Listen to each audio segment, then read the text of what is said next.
Welcome to Cage Minds, Micah Frankel. We got a great one in store for you today.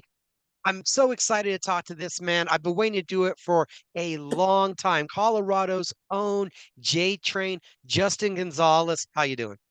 I'm doing great, my man. Thank you for having me. Oh, it's a pleasure. And like I said, been following your career forever. Person that comes to mind when I think about you always is the guy before they had the King of Sparta competitions that just ruled over the promotion. And I've always wanted to know, like your fourth fight in, you're fighting these five rounders, what that did for your development. Ah, man. I pride myself on being in shape. I stay active, I stay consistent. And shoot, man, 5 round fights are my style of fights. People can't keep up, man. They start plateauing, they start falling about round two, 2.5, even going into the third. So, me personally, I love those 5 round fights. I've had several of them, and you would just see people would just fall off, man. Come to third, come to fourth, they just didn't have it no more, where I was still climbing. So, I look forward to climbing the ladder, getting back in those championship title fights, and then have another 5 round fight, man.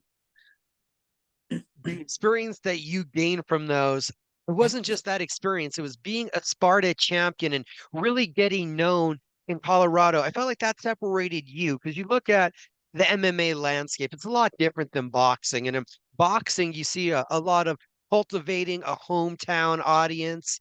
With MMA, there's such a focus on getting to the UFC. You don't see that. And I saw you as one of those guys with that run in Sparta, going through all those title defenses. You had that different outlook, more of a boxing outlook. It really did cultivate a fan base.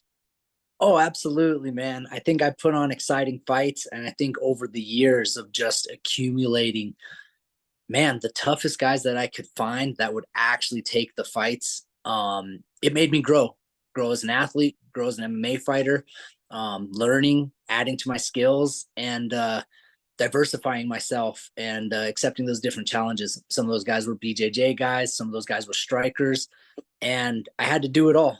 And shoot, man, I'm thankful for the opportunity to just challenge myself and embrace those different techniques and styles and ultimately make it my own. And for a long time, man, shoot, I ran stuff with Sparta, went on to LFA. Definitely helped me to be who I am today. So, shoot, my fan base, the J Train gang, man, they're still following me. They're still rolling with me. They're going to go out with me to Chicago. So here we go. Do you still have those belts displayed in the office on a mantle somewhere special? Yeah, yeah. There's quite a few of them. So I got some at the gym, some at my parents' house, some at my grams, and some of my own sitting at the house. So they're all over. They're spread out. Everybody gets a little love. What was it that was the spark that got you into this sport? What got your attention to MMA? Shoot, I'll be honest, man. I was always a fan growing up. I loved it. It was just a really interesting sport. Obviously, as a lot of people may know, I grew up a wrestler, wrestled since I was 8 years old, wrestled through college. Never, it wasn't always my goal to be a professional mixed martial artist. It wasn't. I think just I wanted to say I did it one time. Some of my first coaches were they had a gym, so I wanted to do something a little different than just wrestling in college. So on the off season, I would still train with the team, and then I'd go train MMA. And by the end of summer, the coach pulls us aside, and he's me and one of my best friends. Uh, and he's like, "Man, you guys are honestly like really good. You guys picked this up quick. I think you guys could take a fight before your season starts." We did it. We both won. And man, at that moment, I just fell in love with the sport, man. Never looked back. Does it connect a lot to the wrestling mentality that you already grew up having all those years being on the mats? Absolutely. Just a way of life, man. Since I was a little boy, we would travel, we would cut weight, and it was just seemed like every weekend we were gone somewhere new, going to wrestle, trying to find the toughest opponents we could, trying to win these awards. And I think it just carried over into MMA, man. If you've wrestled and you've wrestled on the college level, college wrestling is one of the toughest things I've ever done. So to this day, I'm thankful for it. And it made me embrace the grind. You know, that's kind of the saying we say in the wrestling world. And it just made sense, man. It carried over to traveling, cutting weight, staying in different hotels pretty much every weekend, and just grinding and then being able to perform. Now I'm just getting paid for it. So reaping some of those benefits now. Who was that first athlete, wrestler, fighter that you really looked at as a role model or an inspiration? Oh man. As a younger kid, man, it was fun. We would practice at UNC. So we'd get there a little bit early and we would watch some of the college kids wrestle, and it was awesome because some of those guys would come up after practice. They'd come and talk to us. They'd talk to my parents, and they were just like, it resonated with me. So too many to name, man. It just whether it's some of the college athletes that would always come and they'd even see us at the tournaments and come and coach us, or even in MMA, you know, growing up watching Chuck Liddell, Tito Ortiz, Anderson Silva, man, it's they all kind of played their impact on me and motivated me to do well. So even now, man, to this day, I still love giving back to the community, helping these little kids. And, you know, if I can do it, they can do it. Because I was just some punk kid from Greeley, Colorado who just dreamed big. And now I'm here doing it. That seems to be one of the things that I heard about you from Efren, who I got to interview about a month ago. If you guys turned in, you're still giving back. You're there constantly, whether it's somebody trying to change their life, whether it's the youth. Is that just what's been installed in you? Is that the way you give back? Like, where does that come from with Justin? Shoot, man, don't forget where you came from ever. You know, you see some people start having a little success and they change. I feel like I'm going to keep it real. I always have, I always will. So, always take care of those people. I eat, we all eat. Sometimes you just got to grow and do some things, but shoot, man, I love giving back to our wrestlers. I love giving back to the community, man. It's not all the time do you see people do big things from where I'm from. So I'm proud to be from Greeley. I'm proud to put on for my city. And shoot, man, like I said, if I can do it, you can do it. So if I motivate some of these kids to do big things in their life, then shoot, I did my job. Did you notice when the transition came from when guys went from having their arm around you to you started having your arm around guys? Shoot, I'm still going through it, man. There's still guys, bigger guys at the gym, you know. Sometimes you're the hammer, sometimes you're the nail. I never try to put myself in a spot where I can't learn, because if you're not growing, you're getting past in this sport. It's just the way that it is. So, you know, obviously, I'm getting a little bit older. Sometimes I can't do some of the same things I could when about 5, 6, 8 years ago, or even whenever I started. But I'm a lot smarter now. I understand the sport, I understand my body. Sometimes rest is better, and just mixing it up and finding the best thing for me. Uh, I don't know, man. So I'm still learning, man. There's still guys putting their arms around me, beating me up in the gym, and I'm still doing it to those guys who are up and coming too. So kind of in the mix. We are now talking to PFL fighter Justin Gonzales. Does that feel a little bit strange to hear that it's PFL fighter instead of Bellator fighter? It's a little different. It's you know, for me, nothing changes, man. It doesn't matter who I'm fighting for. I'm going out there to put on a show. I'm going out there to beat this dude up, get my hand raised and get paid. You know, at the end of the day, that's what it's about. So it's kind of exciting though, you know, with the merger slash buyout. It's man, it's exciting. There's some big things coming in the MMA world, and I'm excited to help get it steamrolling. So let's do this.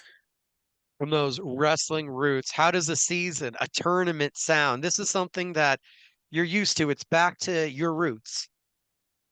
Um, it's a lot more. It's very busy. So this year is solely talked with my girlfriend, talked with my family, and we've kind of established that this year we're grinding. That's it. We'll still make some time for some fun whenever we can, but shoot, the takeover starts. It started a couple months ago, so we're ready, man. We're ready to make $1 million and change our lives. So we kind of push some things off that hey, we'll be able to have fun once business is done. Business first, then pleasure. So just stay healthy, stay consistent, stay active. and which I like that lifestyle anyways. It's just like we said, man, the way I've grown up, every weekend being gone at a different tournament, man, it's nothing different. Just get a little bit more time in between now. Was there an excitement when it's your next fight isn't just any other fight, it's in the season, so you get to build towards that opportunity for 1 million. I got to figure that puts the extra pep in the step for a couple days when you think about it. Shoot, man, I'll be lying if I said $1 million didn't motivate me. Um, Man, this is the opportunity that I needed. This is an opportunity that I could financially secure myself, my family, and shoot, man, I'm in it to win it, man. I'm a bad matchup for a lot of people.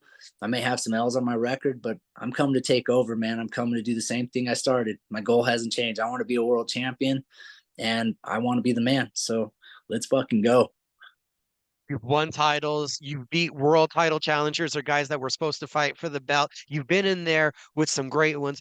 Where do you feel Gabriel Aves stacks up? You get a season finalist from last year in the opener, so it's an opportunity for you to make a big impression. Oh, no doubt, man. This is exciting fight. This dude likes to bang. I like to bang, but I think I'm better, man. I feel like man, what a statement to come in and join the PFL and take out the tournament runner up who previously in the season last year beat the champ. So, man, I think this is what I come to do, man. My first fight in Bellator, I wanted somebody ranked. I don't take easy fights, man. I'm here to show the world what's up, show the world what I'm about. So Gabriel Braga, he's just another man on my hit list, dude. He stands between me and my goals. So in order to reach those, I have to crush his, just the way it is in this game. With the Pico fight that he's coming off of, the Pinedo fight before that, there's a lot of film, a lot of rounds out there to look at. Besides being a will and banger, is there anything else that you really noticed about him that you feel like you can capitalize on, or just anything that stood Oh, out? absolutely. Me and my coaches have looked at the film and we've broken it down and we're working on it. I think I can strike with him. I think as long as I keep my movement up, my striking clean, I think I'll tag this guy and I'll hurt him. I think I can grapple with him. I think I can out grapple him. So I think I'm just a better fighter. You know, he wings his punches. He throws hard. So I'm like, shoot, man, I like to bang, man. So let's do it. It'll be an And exciting fight. coming off your last fight 4 months ago, what have you looked at and felt like needed to be addressed for you to reach your optimum potential? Shoot, man, in this game, sometimes you just have off nights. It wasn't a bad performance. I think I still performed well. I tagged Timmer with some great shots, and he knows it. Looking at the end of the fight, man, he looked way more beat up than I did. If that's how we judged fights, then I think I would have won the fight. But unfortunately, it's not. So, hey, kudos to him. Timmer's a good guy. He's a great competitor. But I've grown. We've worked on a lot of things. We've worked on some stuff with my stance. We've worked on some stuff with my striking and my wrestling. Dude, I'm just ready to fucking do this, man. I'm ready to show the world how much I've grown. I've refocused and ready to take on the world, man. From a young man that's grown up as a wrestler, an athlete. I'm sure there up in Colorado, you got to have some love for the local sports teams, right? We got the Avalanche, we got the Broncos, we got the Nuggets. There's too many to name. The Rockies. Oh, absolutely, man. I'm a diehard Colorado guy, whether it's the Broncos, the Rockies, the Avalanche, the Nuggets, man, I'm cheering for them all. And that's how you should be. You should be loyal to your people, you should be loyal to where you're from.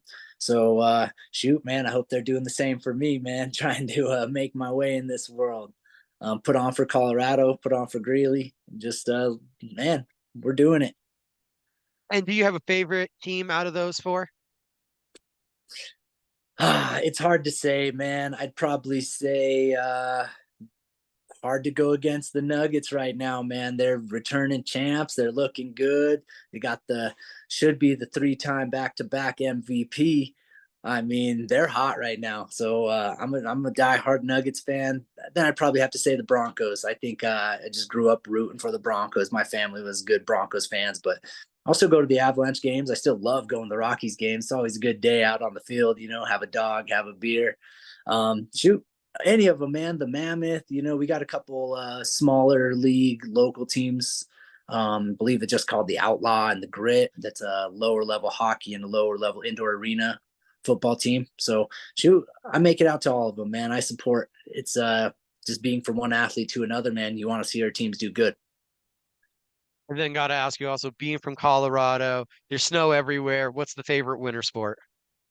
Oh man, I personally love snowboarding. It's so much fun. It's a big hobby of mine. We'll probably I've only gone up a couple times this season. Now with the fight, I'm like, I got to focus up. So, but we get snow kind of late anymore, man. So late April, early May, I might be able to jump back up there and get another trip up before the season's over. You have the season ahead of you. We're about a little over 3 weeks away from the fight. Yep. So, how do you plan out the year knowing, okay, I fight in 3 weeks, and then, so many weeks after that's my next fight. Here's where the semifinals, the finals are. You start picturing yourself on this road. How do you map out your year? Shoot. First things first. We get through April 19th, and then we start focusing on the other stuff. I'll take a week off, let my body rest, let my body heal, mentally heal. Spend some time with my family, my girl, and just make sure we get some of that in. And then shoot, back to training, man. If we get the full 8 weeks again, I'll take it. If we get a little bit longer, I'll take it. Just recover that body and then mentally focus up and start changing the game plan for whoever's next. And then even after that, I'll probably take another week off and just then ease back into training and recover my body and then game plan again, strategize for whoever's next. It's just the way we do it in this game, man. Every fight's a little different, but I feel like I've banged with the best. So I'm like, we don't have to change much every time, just little things. Have you looked at the other featherweight matchups just to see how they're starting off the season? Have you taken a look at the card? Yeah, absolutely, man. It's exciting for me. I always look at everybody and just see, but my eyes are on one guy. It's Gabriel Braga right now. That's who I'm focused on. But it's hard not to notice, like, hey, man, Kai Kamaka's in there, beat him. Timmer's in there. Adam Borix, who was, I think he was ranked number one. I like that it's all PFL versus Bellator. I think it's very exciting for the sport. I think it's exciting for the fans. Start lining people up and seeing who is the best, man. That's why we're in this game. We want to be the best. You got to take them all out. So, And from your perspective, was there one of those fights that you looked at and you said, I'm definitely going to want to take a look at the screen. Like, I think this is going to be a good one. Was there one of those matchups in particular that you're interested to see just as a spectator? shoot, man, all of them. They're all in my weight class. They're all very possible fights that are coming up in very soon. So, I try to take it one step at a time and remember that, hey, Gabriel Braga he's next. So I got to handle him first. But shoot, man, they all look good, man. They all look like an exciting fight for me. I'll put my hands on all of them and handle business. We got the 2024 PFL season. Featherweights start up their season, including our guest, Justin Gonzales. That's March 19th, you guys. Wintrust Arena up in Chicago. Justin, I appreciate you so much for taking some time this evening to talk to me. Hey, thank you for having me, man. I love putting on for my people. So thanks for having me. Everyone go over to cageminds.com. It's Cage Minds Combat Sports News or at Cage Minds _CSN across your social media.